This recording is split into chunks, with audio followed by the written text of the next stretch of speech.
Have you ever wondered how many words can go unspoken in a single home? How much silence can stretch between two people sitting at the same table, sharing the same meal, breathing the same air, but feeling miles apart? I used to count those silences, back when I still believed they might one day be broken by something gentle.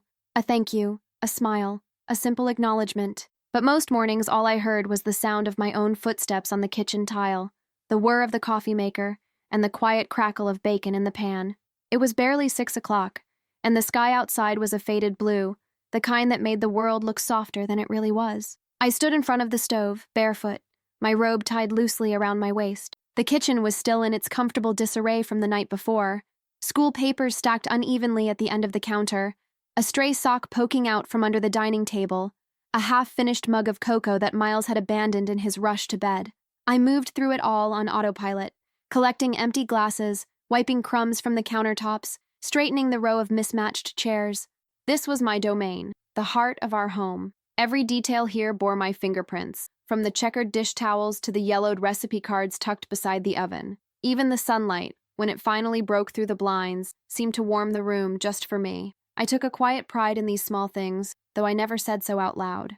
In our family, appreciation was measured in empty plates and clean laundry, not in words. I poured coffee for Jonas, careful to leave the sugar bowl within arm's reach just the way he liked it. He always came down at the same time, 6:15 without fail, his footsteps heavy on the stairs, the newspaper already folded under his arm, his face still wearing the lines of sleep. This morning was no different. He entered the kitchen without looking up, grunted a soft morning, and sat at the head of the table. His presence filled the room, but his eyes stayed fixed on the business section, glasses perched on the edge of his nose. I set his cup beside him, the way I had done every day for the past 16 years. He nodded, barely, and I wondered if he even noticed the extra care I'd taken, warming the mug, adding just a hint of cinnamon, the way he'd liked it when we were newlyweds. Probably not. I didn't take it personally. Not anymore. Sophie came in next, her long hair tangled from sleep, hoodie zipped up to her chin, phone clutched in her hand. She mumbled something, maybe a hello, maybe a complaint about the cold, and sat across from Jonas, tucking her knees under her. 14 and already carrying the weight of the world in her eyes. I wanted to reach across the table, tuck a strand of hair behind her ear, but I held back. These days she flinched from touch. Instead, I set a plate of pancakes in front of her, the ones with chocolate chips forming a crooked smiley face. Miles bounded down last, his socks sliding on the wood floor, his backpack thumping against the banister. He crashed into the kitchen like a tornado, grinning, cheeks flushed. "I'm starving!" he shouted, and I shushed him gently, but couldn't help smiling. He hugged my waist, quick and fierce, then dropped into his chair and dug in, syrup pooling around his breakfast. The early hours felt suspended in a fragile balance, each of us orbiting the same kitchen, held together by routine and necessity. Jonas read, Sophie scrolled, Miles chattered, and I moved between them like a ghost, refilling glasses, reheating coffee, making sure everyone had what they needed before the world pulled us all in different directions. Once, I'd imagined mornings like this as acts of love, quiet evidence of devotion. Now I wondered if anyone noticed at all. The front window faced east, and as the sun crept higher, the neighborhood began to stir. Lawn sprinklers sputtered to life, birds fussed on the fence, a delivery truck rumbled past our mailbox. I watched it all from the sink, hands plunged in soapy water, my mind drifting. Sometimes, when the silence pressed in too close, I thought about Dora. My older sister lived across town, in a little apartment filled with houseplants and bold opinions. She called most days, always at the wrong time, when I was elbow-deep in laundry, or rushing to soccer practice, or trying to coax Sophie out of her shell. Dora never understood why I put up with so much, why I bit my tongue instead of biting back. "You're too polite, Ev," she'd say, her voice sharp with concern. "You let people walk all over you." I used to protest, tell her she didn't understand. Now, I just let her talk. After breakfast, Jonas disappeared upstairs to change, and the kids scattered. Miles to search for his missing shoe, Sophie to the bathroom, door slamming behind her. I wandered into the backyard to shake out the tablecloth, the morning air cool against my skin. Mrs. Moreno, our neighbor, was already out tending her roses. She waved, her gloved hand flashing in the sunlight. "Good morning, Evelyn," she called, her accent warm and lilting. "You're up early as always." I smiled, feeling seen for the first time all morning. "Old habits," I replied. "How are your roses?" Better than my bones, Kirita. She laughed softly, and I laughed too. There was something comforting about Mrs. Moreno. Her presence, her stories, her quiet wisdom. She'd lived in the house next door for over 30 years, and she seemed to know everything without ever prying. Sometimes I envied her certainty, her way of moving through the world. Back inside, the rush began in earnest. Miles couldn't find his homework. Sophie argued about wearing a jacket. Jonas barked about traffic. I navigated it all with practiced patience, smoothing tempers, locating missing items, zipping backpacks. When the front door finally closed behind them, the silence that followed was both a relief and a reminder. I stood in the hallway, the echo of their voices fading, and let myself breathe. The house felt bigger when it was empty, every room holding a story, every corner a memory. I moved through it, collecting stray socks, folding blankets, wiping fingerprints from the walls. Each task was small, invisible, but together they made up the rhythm of my life. Later, I drove to the grocery store, my list clutched in one hand, the car radio humming softly. The parking lot was already crowded, mothers wrangling toddlers, retirees loading bags into the trunks of faded sedans. I moved among them, unseen, blending into the crowd. I wondered if anyone ever noticed the women like me, the ones who kept everything running, who remembered birthdays and allergies and which child liked which kind of cereal. I ran into Mrs. Moreno in the produce aisle. She was inspecting tomatoes, her brow furrowed in concentration. She smiled when she saw me, and we chatted briefly, her words a balm against the loneliness I rarely admitted to feeling. "Don't forget to buy something just for yourself," she said as we parted. "A little treat. You deserve it." I laughed, but her words lingered. I bought a bar of dark chocolate, slipped it into my purse. It melted before I had a chance to eat it. By late afternoon, the house was noisy again. Sophie home from school, slamming her backpack down, Miles running circles in the backyard. I started dinner, chopping onions, browning chicken, the kitchen filling with steam and the promise of warmth. My hands moved automatically, muscle memory guiding every motion. Jonas arrived home just before 6, shoulders hunched, tie askew. He dropped his briefcase by the stairs, loosened his collar, and sat at the dining table without a word.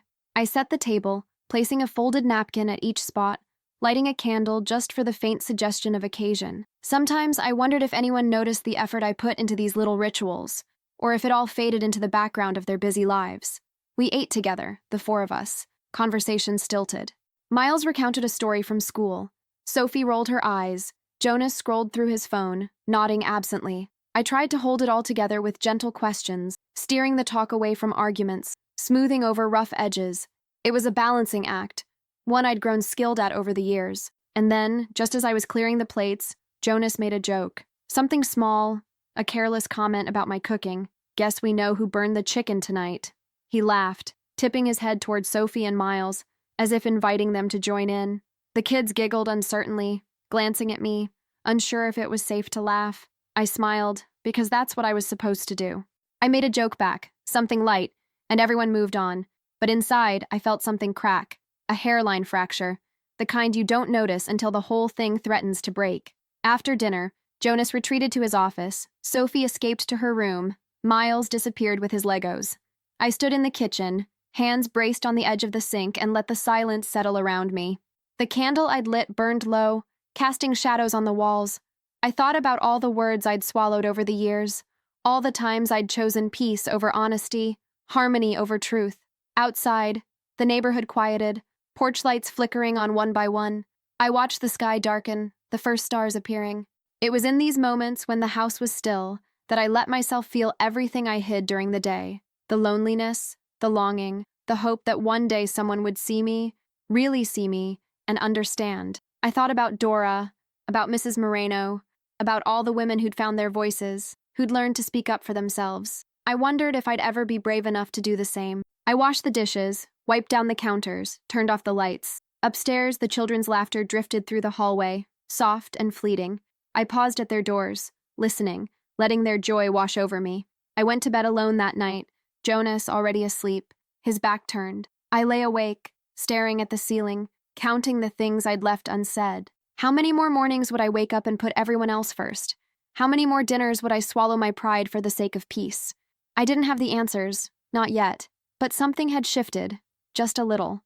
I could feel it in the quiet, in the way my heart ached for something more. Maybe, I thought, as I drifted off to sleep, It was time to stop keeping quiet. Maybe it was time to finally speak. Some mornings I find myself standing at the kitchen window, hands sunk in warm dishwater, watching the sun climb over the neighbors' rooftops. The house is quiet, still heavy with the hush of sleep. In these moments, I try to remember the last time someone noticed I was up before dawn, making coffee just the way Jonas likes it, setting out Sophie's favorite cereal, slipping a note into Miles's backpack because he says he doesn't care, but always saves them in his drawer. I move through these rituals the way you move through old prayers, half hope, half habit. The days blend together, one after another, like beads on a string. There are always beds to be made, laundry to be sorted, groceries to remember. I used to think I would get used to the routine, that the ache of being invisible would dull over time, but it doesn't. Not really. It just gets quieter, easier to ignore. Sometimes I even catch myself apologizing to the air when I drop a plate or sigh too loudly, as if I've disturbed some delicate balance by making myself heard. This particular Tuesday, Jonas was running late. I could tell by the way he moved. Quick, efficient, already halfway out the door in his mind. He barely glanced at the breakfast I set out, muttered something about a meeting, and reached for his keys. I wanted to ask if he'd be home for dinner, but the words got stuck behind my teeth. He kissed the top of my head, more out of habit than affection, and left me standing there with a cooling cup of coffee and an ache in my chest. Miles shuffled into the kitchen, hair sticking up, rubbing sleep from his eyes. "We're out of the good cereal," he announced, frowning at the box I'd set out. "I'll get some more tomorrow, honey," I promised, ruffling his hair. He shrugged, already distracted by his tablet. Sophie came down last, shoulders hunched, headphones slung around her neck. She barely looked at me. I knew she'd had another fight with her best friend Emma, but she wouldn't talk about it. Not to me, not to anyone. Teenage silence is sharper than any knife. I asked if she wanted eggs. She shook her head, poured herself some juice, and retreated to her room. I finished tidying the kitchen, feeling the weight of all the things left unsaid pressing in on me. Some days I think if I let myself scream, the house might crack open at the seams. But I don't. I take a deep breath, tie on my shoes, and start my rounds. Grocery store, dry cleaner, the pharmacy for Jonas's allergy pills, the hardware store for light bulbs.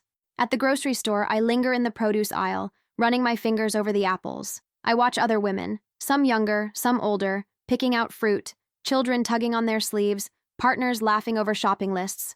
I wonder what it would feel like to be seen, really seen, in the middle of a crowd. Back at home, I unload the groceries, line up the cans, restock the fridge. I wipe down the counters, pick up stray socks, water the plants in the window. The house is never truly clean, never truly done, but I keep trying. There's a comfort in busy hands, in the illusion of control. It wasn't always like this. Sometimes when I'm folding towels or scrubbing a stubborn stain, I remember the early years. Jonas and I, newly married, living in a tiny apartment that smelled like paint and hope.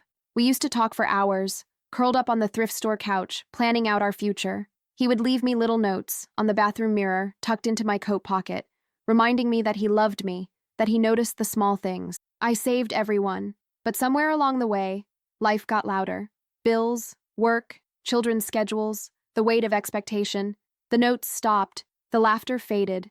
Romance became routine, routine became silence. I tried to keep the spark alive. Date nights, surprise desserts, new recipes. But Jonas always seemed distracted, tired, grateful in a vague, distant way. If I asked for more, I felt selfish. If I stayed quiet, I felt small. I remember one anniversary, our 10th. I spent hours making his favorite meal, bought a new dress, lit candles all over the dining room. He came home late, offered a distracted apology, and spent most of dinner checking his phone. I tried to fill the space with stories, memories, but my words bounced off him, unanswered. When I went to bed that night, I lay awake for hours, wondering when I'd started keeping score, not of his mistakes, but of my own disappearances. Dora, my sister, calls me every few days. She's always been my opposite, loud, opinionated, never afraid to speak her mind. She says I let people walk all over me, that I need to stand up for myself. "You're not a doormat, Evie," she says, her voice sharp with concern. "You don't have to swallow everything. You can spit it out, you know." It's easier said than done. Dora has no children, no husband to keep the peace for. She doesn't understand what it's like to hold your tongue because you're afraid of what might break if you let it loose. Still, I love her for trying. Sometimes when she visits, she'll sweep into the kitchen, take one look at the crumbs on the counter or the pile of shoes by the door, and start organizing. She means well, but her energy makes me feel both grateful and exposed. She sees the mess I hide. She sees the pieces of me that are frayed at the edges. One Wednesday, Dora showed up unannounced, arms full of groceries and opinions. "I brought you real coffee, not that cheap stuff Jonas buys," she declared, dropping bags on the counter. "And I got you those scones you like. You never buy them for yourself, do you?" I laughed, grateful and embarrassed, and started putting things away. She watched me for a minute, hands on her hips. "When's the last time you did something for yourself, Evie?" I shrugged, focusing on the cans. "I don't know. I read a little before bed sometimes." "That's not what I mean. You need more than scraps, honey. You need a whole meal." I wanted to tell her that I was fine, that I didn't need anything, but the words stuck, heavy and unconvincing. She saw right through me. "Promise me you'll come to the community art night with me on Friday." No excuses. I hesitated. Jonas hated when I made plans without consulting him, said it threw off his routine, but Dora was relentless. "You're coming. I won't take no for an answer. You need a break from all of this." She waved her hand at the kitchen, the house, the invisible weight pressing down on my shoulders. I nodded, though I wasn't sure I meant it. That night, Jonas was home late again. Dinner was overcooked, the kids were restless, and the air at the table felt thick with unspoken grievances. Miles poked at his food, Sophie scrolled through her phone, and Jonas ate in silence. I waited for someone to ask about my day, to notice the effort I'd put into the meal, but no one did. Instead, Jonas made a joke about my famous burnt chicken, and even though I laughed along, it stung more than I let on. After dinner, I found Sophie sitting on the back porch, knees pulled up to her chest, headphones back on. "Rough day?" I asked, sitting beside her. She shrugged. "Emma's mad at me. She says I'm boring now." I put my arm around her shoulders. "You're not boring. You're growing up. Friends change." She looked at me then, really looked, and I saw a flicker of the little girl she used to be. "Are you happy, Mom?" The question caught me off guard. I opened my mouth, closed it. "Sometimes," I admitted. "Sometimes it's hard, but I love you and your brother. That makes even the hard days worth it." She leaned into me, just for a moment. I wanted to tell her everything, the loneliness, the longing, the silent battles I fought each day, but I didn't. She was too young to carry my burdens. After the kids were in bed, I did the dishes, wiped down the counters, checked the locks. Jonas was in his office working late, the blue glow of his computer lighting up his tired face. I stood in the doorway for a moment, waiting for him to look up. He didn't. "Good night," I said softly. He grunted, eyes fixed on the screen. I lay in bed, listening to the hum of the house settling around me. I wondered if anyone would notice if I disappeared for a day, a week. Would the routines unravel? Would someone else remember to buy the good cereal, pick up the allergy pills, fill the empty spaces with care? The next morning, I woke up before everyone else as usual. The sky was just beginning to lighten, the world quiet and expectant. I slipped outside with my coffee, sat on the porch steps, and breathed in the cool air. Mrs. Moreno next door was already up, watering her roses. She waved, and I waved back. A few minutes later, she shuffled over, cardigan wrapped tight, cheeks pink from the morning chill. "Up early again, Evelyn?" she said, settling beside me. "You're always the first one I see." I smiled, grateful for the company. "Old habits. Too much to do." She patted my hand, her skin soft and warm. "You take care of everyone, dear. But who takes care of you?" I wanted to tell her I didn't know, that I wasn't sure it mattered, but her eyes were kind, understanding. "Don't lose yourself, Evelyn. The world will keep spinning, with or without those clean floors." I laughed, but it caught in my throat. "I just want my family to be happy." She squeezed my fingers. "You can't pour from an empty cup." Her words stayed with me all day, echoing through the house as I moved from room to room. I thought about Dora's invitation, about the art night, about the little things I'd let slip away. Music, laughter, time for myself. Was it really so wrong to want something more? That evening, Jonas called to say he'd be late again. Sophie slammed her bedroom door after another argument with Emma. Miles spilled juice on the freshly mopped floor and burst into frustrated tears. I cleaned up the mess, comforted Miles, tried to coax Sophie out of her mood. I felt stretched thin, like a bedsheet pulled too tight. When Jonas finally came home, he barely looked at me. He dropped his bag, muttered a greeting, and disappeared into the shower. I sat at the kitchen table, staring at the empty chair across from me, fighting the urge to cry. Later, when I was folding laundry, I found one of Miles's notes, crumpled but legible. "Thanks for the snacks, Mom. You're the best." I pressed it to my heart, blinking back tears. Someone saw me, even if just for a moment. Friday came, and with it, uncertainty. I wanted to go to the art night, to remember what it felt like to be more than a caretaker, a scheduler, a peacekeeper. but guilt gnawed at me. Jonas grumbled about leftovers. Sophie rolled her eyes. Miles begged me to stay home. For a moment, I almost gave in. But Dora arrived, bright and insistent, pulling me out the door before I could change my mind. The community center was full of laughter and music, the sharp scent of paint and glue. I watched women my age, some with lines around their eyes, some with paint on their hands, creating, laughing, sharing stories. Dora nudged me toward a canvas, handed me a brush. "Just paint," she said. "It doesn't have to be good. It just has to be yours." I dipped the brush in paint, let color bloom across the white surface. For the first time in a long time, I felt something shift inside me, a small, stubborn spark. I returned home lighter, but the house felt heavier. Jonas sat in his chair, arms crossed. "You could have called," he said. "The kids needed you." I apologized, though I wasn't sure what for.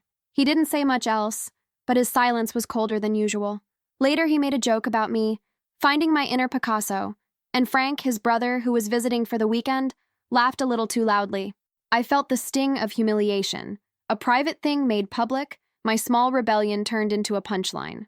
The next day, Frank teased me at breakfast about my artistic adventures. Jonas joined in, and I saw Sophie cringe, Miles look away. I forced a smile, but inside something cracked. I wanted to disappear, or shout, or both. Dora took my hand under the table, squeezed hard. "Ignore them," she whispered, but I could see the anger in her eyes. The rest of the weekend passed in a blur of chores and tension. I went through the motions, but my heart felt heavy. Jonas barely spoke to me. Sophie retreated further, and Miles acted out, slamming doors, picking fights, desperate for attention. One afternoon, after everyone had left or retreated to their rooms, I sat in the quiet, staring at the painting I'd started at art night. It was unfinished, messy, bright in places, and dark in others. I realized it looked a little like my life, patchy, layered, full of things I'd tried to cover up. I thought about Mrs. Moreno's words, about Dora's stubborn love, about the small note from Miles. Maybe it was time to stop swallowing my feelings, to start speaking, even if my voice shook.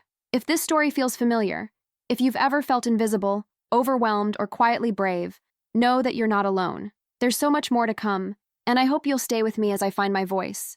Don't forget to subscribe so you won't miss what happens next. Maybe together we'll discover the strength to speak up, even when it's hard. I suppose if you asked anyone who knows us, neighbors, the ladies from the church, even Dora, they'd say the Caraways are a good family, maybe a little tightly wound, but decent. No one would guess that, inside our cozy house, I'd spent years perfecting the art of disappearing in plain sight. I was good at it too, setting the table with just the right number of forks, folding laundry into neat stacks, catching the little dips and tempers of each person, and smoothing them over before they grew. I learned to keep the peace by swallowing every sigh, every protest. There were days I felt like I was dissolving, cell by cell, into the wallpaper. But life, I've learned, has a way of collecting those unspoken moments and stacking them up like dishes after a long meal. And eventually someone is bound to drop something. That's how it started, the slow, steady gathering of things left unsaid, until one night, it all came tumbling down. It was a Saturday in early spring, the kind of day that tricks you into thinking winter's truly gone. I spent the morning at the grocery store, moving through aisles with my list clenched tight, checking off items and trying to ignore the ache in my lower back. Miles insisted on adding marshmallow cereal to the cart. Sophie trailed behind with her earbuds in, half listening, half sulking. Jonas was already at the house, catching up on work, which meant the familiar glow of his laptop behind the closed door of our bedroom. We were hosting dinner that night, something Jonas decided on after seeing Frank at the hardware store. "Just family," Jonas said, as if that made it any less work. Dora and Frank, plus their kids and spouses. It meant 12 people crowded around our too small table, voices bouncing off the walls, laughter that sometimes sounded more like shouting. I started prepping the meal before noon. Roast chicken, 2 casseroles, a salad with cranberries the way Dora likes, and a lemon tart Sophie and I made together. I kept my hands busy, but my mind was drifting, counting all the things that had to be done before the doorbell rang. Sophie wandered in at one point, offering to help. She peeled carrots in silence, her long hair falling over her face. I wanted to reach out, to ask her what was wrong, but the words caught in my throat. Miles darted through the kitchen, chasing the dog, while Jonas emerged only to ask if we had any more coffee. By the time everyone arrived, my nerves were already tight, humming under my skin. The house filled with the smell of roasting chicken, perfume, and the faint tang of spring air. Frank bellowed a greeting, kissing me on the cheek and squeezing my shoulder so hard it almost hurt. Dora brought a bottle of wine and a look that said she'd rather be anywhere else. Her voice, sharp as ever, cut through the chatter. "Evelyn, you're a saint for doing all this. You'd think with all these men around you'd get a day off once in a while." Jonas laughed along with everyone else, but I saw the flicker in his eyes, the same warning look he always gave me when he thought I was about to agree too loudly. So I smiled and shrugged, even as my cheeks burned. Dinner was a blur of clinking glasses and overlapping voices. Frank told the same story he always did about his fishing trip. Dora smirked and rolled her eyes. The kids were restless, poking at their food, whispering and giggling. Conversation swelled and ebbed in waves, and I moved through it all like a ghost, refilling water glasses, fetching extra napkins, clearing plates before anyone could notice they were empty. At some point, the conversation turned to work, Jonas's favorite topic. Frank asked about his latest project, and Jonas launched into a detailed explanation of some accounting software, speaking over Miles's attempt to tell a joke. I watched Sophie's eyes glaze over, her fork tracing patterns in her mashed potatoes. Dora leaned in, her voice low. "You all right, Ev? You look tired." I started to answer, but Jonas cut in, his voice loud and jovial. "She's always tired, Dora. It's her hobby. You know what they say about housewives. If they actually rested, they'd have to find something else to complain about." He grinned, waiting for the laughter, and Frank obliged with a guffaw. The table erupted. Even Dora cracked a reluctant smile. I felt the air leave my lungs, embarrassment prickling up my neck. I glanced at Sophie, who was staring at her plate, and at Miles, who looked confused. It might have ended there. Another small humiliation, another night of me biting my tongue. But then Dora spoke up, her words sharper than usual. "That's not fair, Jonas. You think this all just happens by magic? You ever cook a meal for 12 people after wrangling 2 kids all week?" Jonas waved her off. "Oh, come on, Dora, don't start. Evelyn loves this stuff. Don't you, honey?" All eyes turned to me. I felt the room tilt, every face waiting for me to smooth it over, to laugh, to be grateful for the attention. I smiled, faint and brittle. "It's fine. I'm used to it." But inside, something shifted. I looked at my daughter, at the way she shrank into herself, and I saw myself, years ago, before I learned how to disappear. The rest of the evening passed in a blur. After dessert, I cleared the table, stacking plates in the sink. Jonas and Frank retired to the living room for drinks. Dora helped me dry the dishes in silence. She nudged my arm. "You shouldn't let him talk to you like that." I shrugged, my hands shaking. "It's easier than starting a fight," Dora snorted. "Easy for who?" The house emptied out slowly, everyone promising to get together again soon. Jonas clapped me on the back as he passed by, already half checked out. "Great job, hun. Next time, maybe you can teach Frank how to make that roast." Sophie lingered in the doorway. "Mom, you okay?" I nodded, but she didn't look convinced. She wrapped her arms around me, a quick, fierce hug, then disappeared upstairs. I stood alone in the kitchen, the hum of the refrigerator filling the silence. My hands were raw from scrubbing, and my heart thudded, heavy and uneven. That night, I couldn't sleep. I lay awake, listening to Jonas's breathing beside me, the rise and fall of his chest, the faint whistle on each exhale. I thought about all the times I'd let things slide, all the dinners, the jokes, the way even my children had started to look right through me. I wondered if they'd even notice if I stopped talking altogether. Sunday came, gray and raw. Jonas was gone before I woke, off to meet Frank for breakfast. Sophie stayed in bed late. Miles watched cartoons in his pajamas. I wandered next door to check in on Mrs. Moreno, who sat at her kitchen table with a cup of tea and a crossword puzzle. Her house always smelled like chamomile and old wood. She looked up, her eyes kind. "You look tired, Carita." I smiled. "Is it that obvious?" She patted my hand. "You know, sometimes the quietest people carry the loudest burdens. Don't let yours become too heavy." I sat with her, sipping tea, the warmth seeping into my bones. I didn't say much, but I think she understood. When I left, she pressed a lemon drop into my palm. "For courage," she said. The week passed in a fog. Jonas was late every night, buried in work. Sophie was restless, moody, her eyes red from crying over something she wouldn't talk about. Miles got into a fight at school, a small scuffle, but enough for his teacher to call me in. I sat across from Ms. Dalton, nodding as she explained the importance of communication and boundaries. I wanted to laugh, if only she knew. By Thursday, I'd reached my limit. The mailbox was stuffed with bills, the sink full of dirty dishes. I burned dinner trying to help Miles with his math homework while Sophie slammed doors upstairs. Jonas came home, grumbling about traffic, and barely glanced at me as he passed by. That night, after everyone was asleep, I stood at the kitchen window, staring out at the dark street. I thought about my own mother, how she used to hum while she worked, how I never really noticed the lines on her face until I was grown. I wondered if she ever felt invisible, or if she simply accepted it as part of the job. Friday was Sophie's choir concert, the first one she'd agreed to participate in all year. She barely spoke at breakfast, pushing her food around, her shoulders hunched. I tried to encourage her. "You'll be great, sweetheart. I can't wait to hear you sing." Jonas was distracted, scrolling through his phone. "I'll try to make it," he said, not looking up. "You promised," Sophie whispered, so quietly I almost missed it. He glanced up, irritated.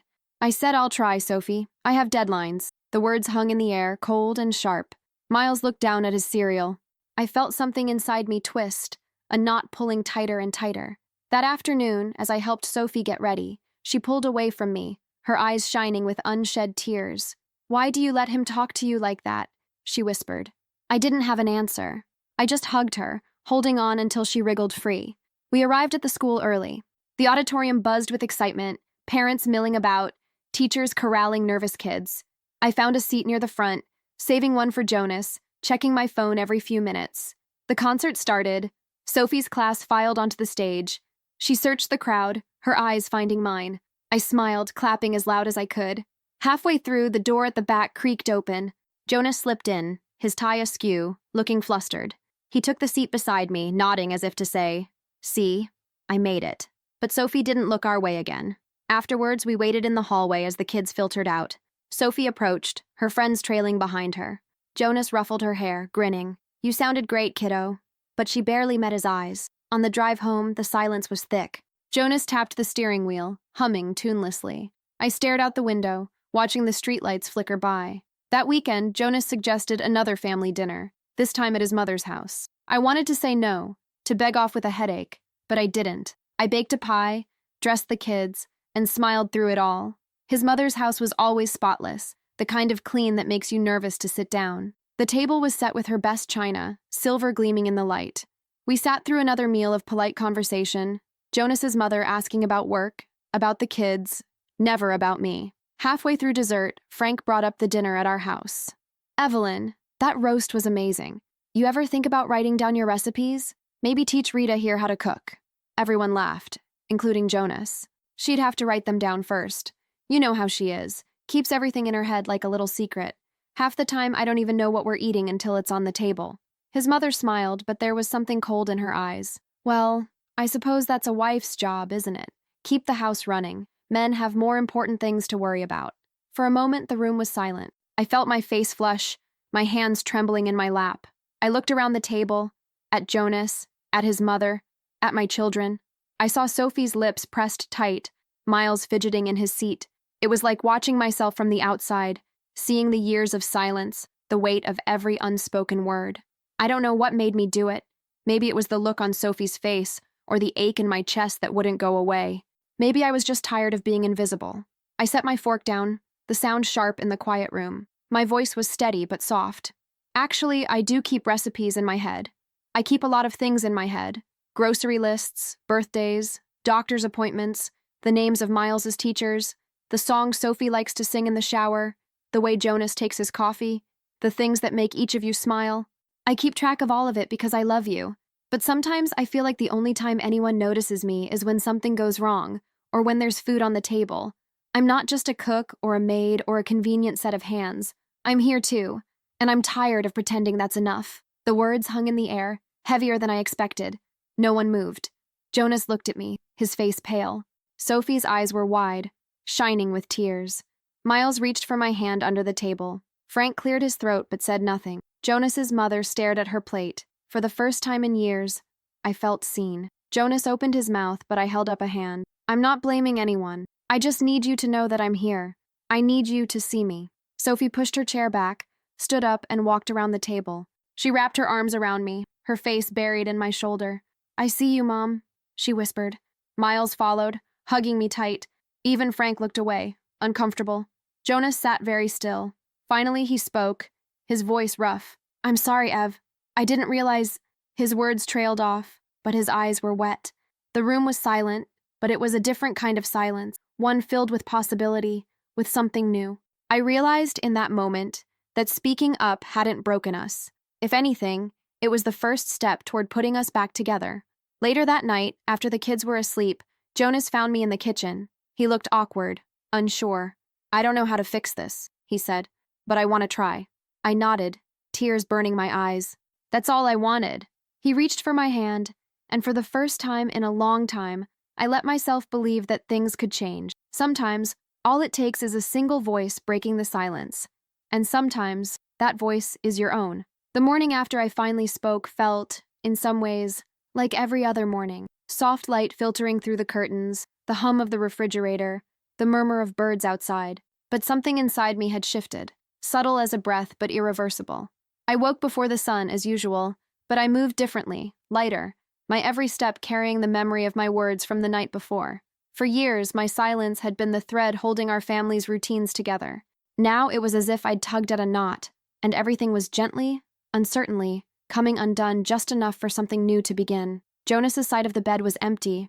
I traced a finger over the faint indentation where he'd slept, remembering the look on his face after my outburst at dinner, the confusion, the hurt, but also something I hadn't seen in years, vulnerability. I had spoken, not with anger, but with honesty, in front of everyone, Jonas, the kids, Dora, and even Frank.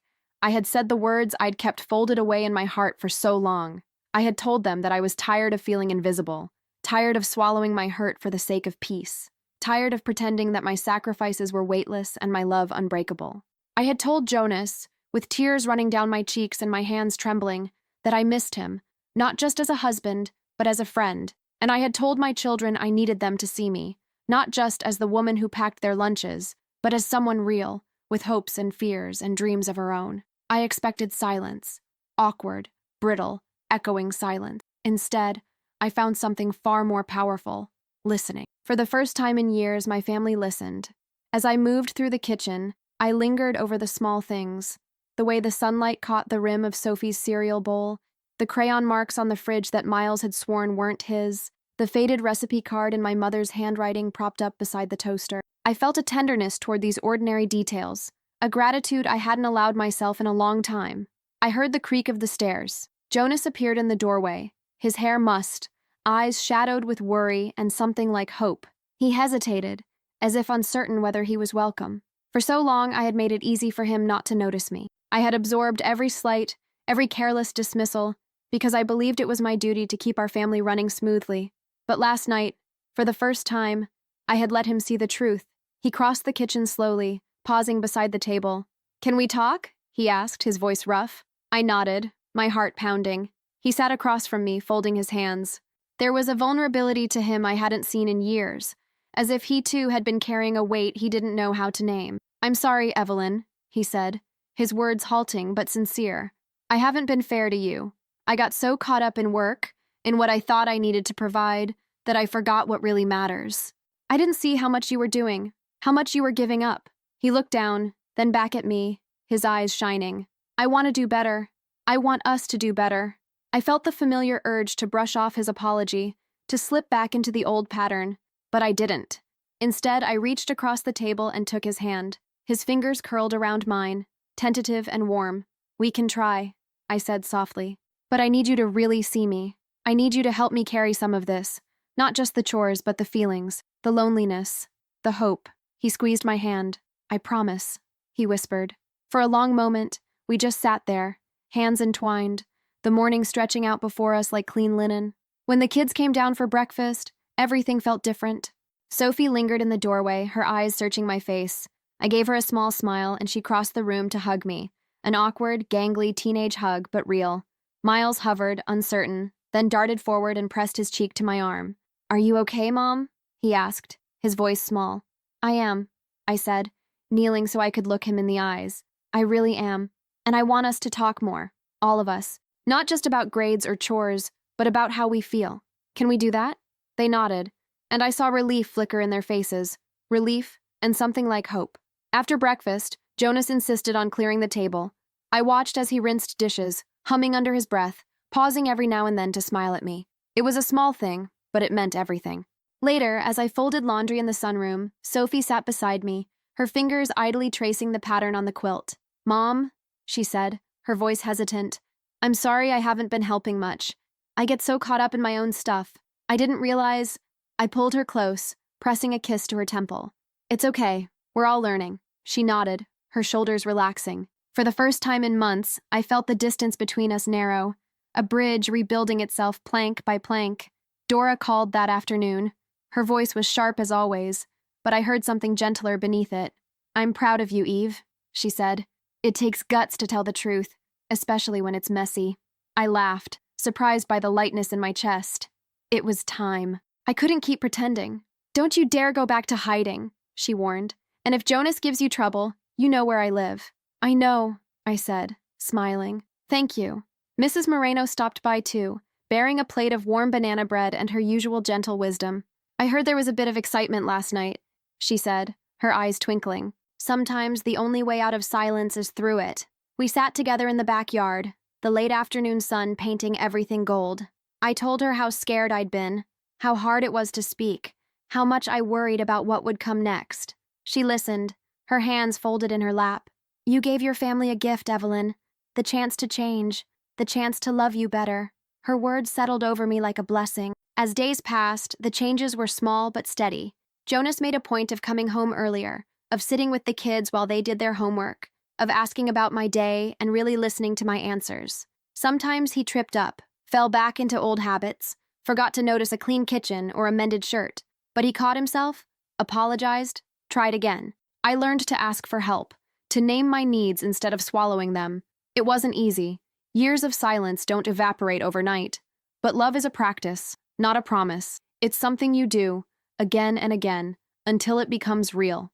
Sophie started opening up more too. She told me about her dreams of being an artist, her fears of not fitting in at school. Miles, sensing the shift, became more affectionate, tugging at my sleeve for hugs or help with his model airplanes. Our home was still cluttered, still noisy, still imperfect, but it felt softer, more forgiving. One evening, about a week after that fateful dinner, Jonas called everyone into the living room. He stood in front of us, his hands clasped, nervous. I know I haven't always been the husband or father you needed, he began, but I want to change that. I want us to work together, as a family. I want us to really see each other and appreciate each other. He turned to me. Evelyn, thank you for speaking up. You gave us all a second chance. Tears stung my eyes, not of sadness, but of relief, of gratitude. For so long, I had believed that love meant enduring in silence. But love, I was learning, is also about courage, the courage to speak, to hope, to ask for more. That night, as I tucked the kids into bed, I lingered a little longer, brushing hair from foreheads, whispering I love yous that were met with sleepy smiles. Downstairs, Jonas waited for me, his arms open. I let myself fall into his embrace, feeling the warmth of him, the strength. For the first time in years, I didn't feel alone. Some days are still hard. Old habits tug at us. Tempers flare, chores pile up, misunderstandings crop up like weeds. But now, when I feel the old silence creeping back, I remember the night I finally spoke. I remember the look on my family's faces, the surprise, the hurt, the dawning understanding. And I remember that change is made of moments like that. Small, brave, imperfect moments, stitched together by love. If you're listening to this and feel like your voice doesn't matter, if you believe that keeping quiet is the only way to keep the peace, I want you to know you're not alone. Your feelings, your needs, your dreams are important. It's never easy to break years of silence, but sometimes speaking up is the greatest gift you can give, not just to yourself, but to everyone you love. If my story touched you, or if you've ever felt invisible in your own home, I hope you'll share your thoughts below. Maybe you have your own story to tell, or maybe you want to offer encouragement to someone else who's struggling. I read every comment, and your words mean more than you know. If you found comfort or hope here, please give this video a like so others can find it too. And if you want to hear more stories like mine, about love, struggle, and the small, brave acts that change our lives, don't forget to subscribe and turn on notifications so you never miss a moment. Thank you for listening, for caring, for reminding me that none of us is truly alone. In the quiet after the storm, I've learned that my voice matters, and so does yours. And that, I think, is the beginning of everything.